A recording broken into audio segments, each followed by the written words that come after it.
Welcome to Eye to Market, a web series designed to help you explore and navigate the successful path to market for your ophthalmic innovation. Welcome to Eye to Market. I'm your host, Brian Kenyon.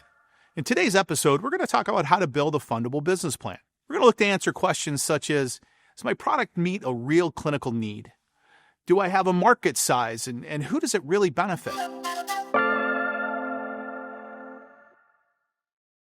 So I think you kind of nailed it, that ophthalmologists, clinicians who are seeing patients, or other people in industry who are seeing what is involved in caring for patients are finding pain points, are good at finding places where something could be better. So I think the first step is identifying a real need. You know, we all talk about unmet need, but I think really just getting to the core of it is, if there's a real need and if it's something that can be done better than what we do now, then that's what needs to be identified. And if you have a passion for it, then it's easy to talk about it. It's easy to put it into a business plan.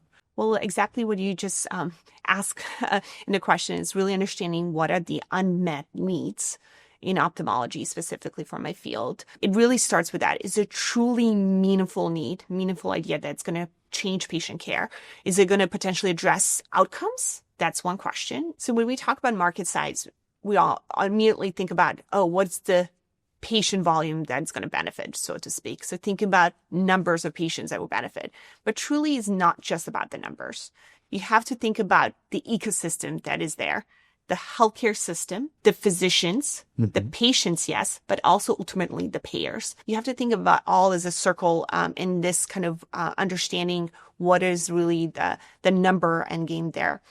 And then when we think about that, we're talking about some global, clinical problems that are really, affecting many. But it doesn't have to be a very common problem that needs to be addressed. It could be a rare disease, for example, that's going to have for the first time ever, treatment for that specific condition. But you have to think about outside the box whether potentially that platform now that you provided and you can get approved for a rare condition, can that platform serve as a solution for other more common problems as well. So yes, you think about what's the patient population that you're going to serve, but you think about your idea, how is it going to help your, task at hand or your problem that you have, but can you potentially address it in other ways where it's going to now be a broader approach as well? One of those is, have I identified a viable disease state that really addresses a unmet need in the market? Right? So if you were advising any one of our innovators out there on how to go about that process as being kind of that first stage, what advice would you give them? I think that's a great question. I think it's something that a lot of folks kind of either skip over or look for the largest number possible, which I think is sometimes a little bit disappointing down the road. So one of the things that we always look at is trying to identify, whether it's a pharmaceutical or it's a device, trying to identify the specific niche that this is addressing and the specific disease state. And then we can go through and do a lot of disease modeling to look at any specific cut of that you might be looking at, but looking at that one big number and then kind of titrating that down to look at who has access to care, who can afford the care, who's being treated today. Sometimes with some disease states, it's, diagnosed versus people that maybe have diabetes but aren't out there getting treated or getting screened all of the time. So it's really one of a conversation. And sometimes we look at multiple disease states as well. So depending on the product, if it's a surgical product that could potentially address multiple markets, you kind of want to look at all of those and see where you might best fit. And then you can start to get into some regulatory strategy as well. If you have a very niche product or a very niche addressable market, you could go for perhaps an orphan drug designation or something along those lines that could change your regulatory strategy completely. It really comes down to what's the problem and what's the unmet medical need. And so we want to take a look at the prevalence of the particular indication that you're interested in. Is it something that's particular to a region? Is it global? What are the numbers? And then from there, really looking at the landscape of current products. Is this something that already has treatments available, or is it truly a white space? And when we think about other products, are these products that are effective? Are they comfortable? Are they broad across a large responder group? So a lot of things to consider. You may have a market that has a lot of available therapies, but they may not be effective. And that's a need to develop products in that area. But a lot of it is really building out the math and just showing unmet medical need, existing products, prevalence, and then that drives what your product will be able to contribute and what the value add would be. Obviously, there's a lot of different companies that can do market analyses, so you might want to work with a professional in that regard. But it's also really important to talk to the end users, right? So talk to the patient and just flat out ask, you have this condition, what are you currently using? Are you satisfied? And that's so important because that is your end user. I think talking with the ophthalmologist, the optometrist, and get their perspective. And sometimes we see that there's a disconnect of what a market analysis says versus what the end users are requesting.